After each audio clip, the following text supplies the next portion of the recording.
ஓம் cream ஆதித்யாய சோமாய மங்களாய புதாய குரு சுக்ர சனிப்பியச்ச ராகவே கேதவே நமக.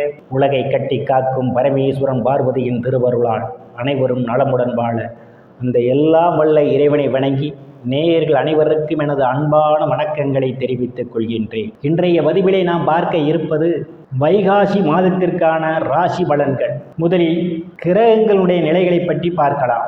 வாக்கிய பஞ்சாங்கத்தின்படி வைகாசி மாதம் 1ஆம் தேதி கிரகங்களுடைய நிலைகள். மேச ராசியிலே செவ்வாய் பகவான் பயணம் செய்து கொண்டிருக்கிறார். ரிஷப ராசியிலே சூரிய பகவானும் புதன் பகவானும் பயணம் செய்து கொண்டிருக்கிறார்கள். மிதுன ராசியிலே குரு பகவானும் சுக்கிர பகவானும் பயணம் செய்து கொண்டிருக்கிறார்கள். சிம்ம ராசியிலே கேது பகவான் பயணம் செய்து கொண்டிருக்கிறார். கும்ப ராசியிலே ராகு பகவான் பயணம் செய்து கொண்டிருக்கிறார். மீன ராசியிலே சனீஸ்வர பகவான் பயணம் செய்து கொண்டிருக்கிறார். இந்த மாதம் 3 கிரகங்கள் இடப்பெயர்ச்சி ஆகின்றன. வைகாசி மாதம் 12ஆம் தேதி ரிஷப ராசியிலே பயணம் செய்து கொண்டிருக்கின்ற புதன் பகவான் தனது சொந்த வீடான மிதுன ராசிக்கு இடப்பெயர்ச்சி ஆகிறார். வைகாசி மாதம் 12ஆம் தேதி மிதுன ராசியிலே பயணம் செய்து கொண்டிருக்கின்ற குரு பகவான் தனது உச்ச வீடான கடக ராசிக்கு இடப்பெயர்ச்சி ஆகிறார். வைகாசி மாதம் 26ஆம் தேதி மிதுன ராசியிலே பயணம் செய்து கொண்டிருக்கின்ற சுக்கிர பகவான் கடக ராசிக்கு இடப்பெயர்ச்சி ஆகிறார். நான் கூறக்கூடிய பலன்கள் அனைத்தும் வாக்கிய பஞ்சாங்கத்தின்படி கோச்சார ரீதியான உலக மக்கள் அனைவருக்குமான பொது பலன்கள். உங்களுடைய சுய சாதகத்தில் கிரகங்கள் இருந்த நிலைமையும் தற்போது நடக்கும் தசாபுத்தியும் கணக்கில் எடுத்துக்கொண்டு பலன்கள் எடுக்கும்போதுதான் துல்லியமான பலன்களை எடுக்க முடியும். உங்களுக்கு துல்லியமான பலன்கள் நீங்கள் தெரிந்து கொள்ள விரும்பினால் உங்களுடைய பெயர், பிறந்த தேதி, பிறந்த நேரம், பிறந்த ஊர் ஆகியவற்றை எனது வாட்ஸ்அப் எண்ணிற்கு அனுப்பி வைத்து பலன்களை தெரிந்து கொள்ளலாம், உரிய கட்டணம் செலுத்தி. வாருங்கள் ராசிக்குள் போகலாம். ராசியிலே கேது பகவான் பயணம் செய்து கொண்டிருப்பதால் செயல்பாடுகளில் வேகம் குறைந்திருக்கும். வாக்குஸ்தானத்திலே எந்தவித கிரகங்களும் இல்லை.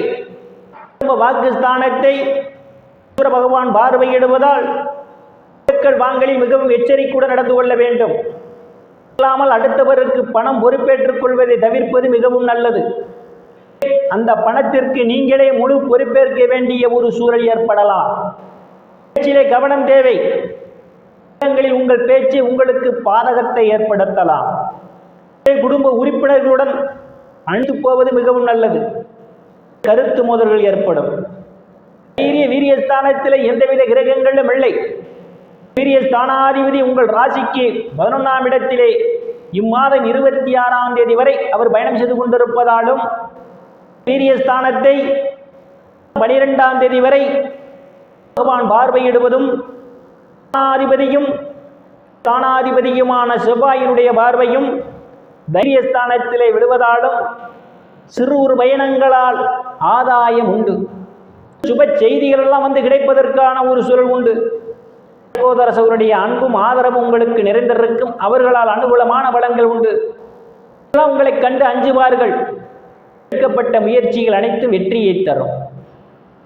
எந்தவித கிரகங்களும் இல்லை.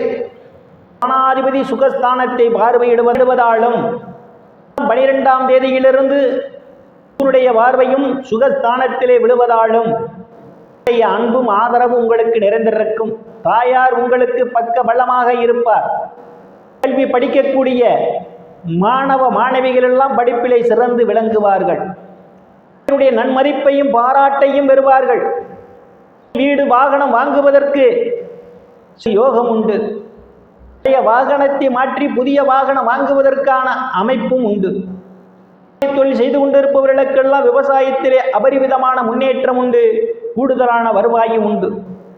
கிளப்போரெல்லாம் கால்நடைகள் மூலமாக வருவாயை காண முடியும். நடத்துபவர்களுக்கெல்லாம் இது ஒரு பொன்னான காலமாகும். கூடுதலான வருவாய் உண்டு. உறவினர்களுடன் இருந்து வந்த மனக்கசப்புகள் எல்லாம் மாறி நட்புணர்வு ஏற்படும். புண்ணிய ஸ்தானத்திலே எந்தவித கிரகங்களும் இல்லை. பூர்வ புண்ணிய ஸ்தானாதிபதி 12ஆம் தேதி வரை அவர் பார்வையிடுவதும் பார்வை இம்மாதம் 26ஆம் தேதி வரை ஸ்தானத்திலே விழுவதாலும் நற்பெயரும் புகழும் ஏற்படும். சுப நிகழ்ச்சிகளை நடத்துவீர்கள். பாக்கியத்திற்காக எதிர்பார்த்து கொண்டிருப்பவர்களுக்கு குழந்தை பாக்கியம் கிடைப்பதற்கான வாய்ப்புகளும் உண்டு. கோயிலுக்கு போய் வருவீர்கள். குல தெய்வத்தினுடைய அனுக்கிரகம் பரிபூர்ணமாக இந்த மாதம் உங்களுக்கு நிறைந்திருக்கின்றது. சார்ந்தவர்களுக்கெல்லாம் புதிய வாய்ப்புகள் தேடி வரும். மூலமாக கூடுதலான வருவாயை காண முடியும். பல்வேறு பிரச்சனைகளுக்கு மத்தியிலே உங்கள் காதல் திருமணம் நிறைவேறுவதற்கான ஒரு சூழல் உண்டு. சன்னியாசிகளை சந்திப்பீர்கள். அவருடைய ஆசியும் ஆசீர்வாதம் உங்களுக்கு பரிபூர்ணமாக நிறைந்திருக்கும். சத்துரு ஸ்தானத்தில் எந்தவித கிரகங்களும் இல்லை. சத்துரு ஸ்தானத்தை 12ஆம் தேதியிலிருந்து பார்வையிடுவதால் பிற்பகுதியிலே நிதி நிறுவனங்களில் கடனுக்காக விண்ணப்பித்திருந்தால் உங்களுக்கு எளிய முறையில் கடன் கிடைப்பதற்கான ஒரு சூழல் உண்டு. பணியாளருடைய அன்பும் ஆதரவு உங்களுக்கு நிறைந்திருக்கும். அவர்களால் அனுகூலமான பலன்களும் உண்டு. ஸ்தானத்திலே ராகு பகவான் பயணம் செய்து கொண்டிருப்பதும் ஸ்தானத்தை இம்மாதம் தேதி வரை குரு பகவான் பார்வையிடுவதாலும் என்னுடைய முற்பகுதியிலே கணவன் மனைவியிடையே ஒரு அன்யோன்யம் நிகழும். இம்மாத பிற்பகுதியிலே மனைவியிடையே ஒருவருக்கொருவர் அனுசரித்து போக வேண்டும். உங்களுக்குள் மனக்கசப்புகள் ஏற்படுவதற்கான ஒரு சூழல் உண்டு. எச்சரிக்கை தேவை.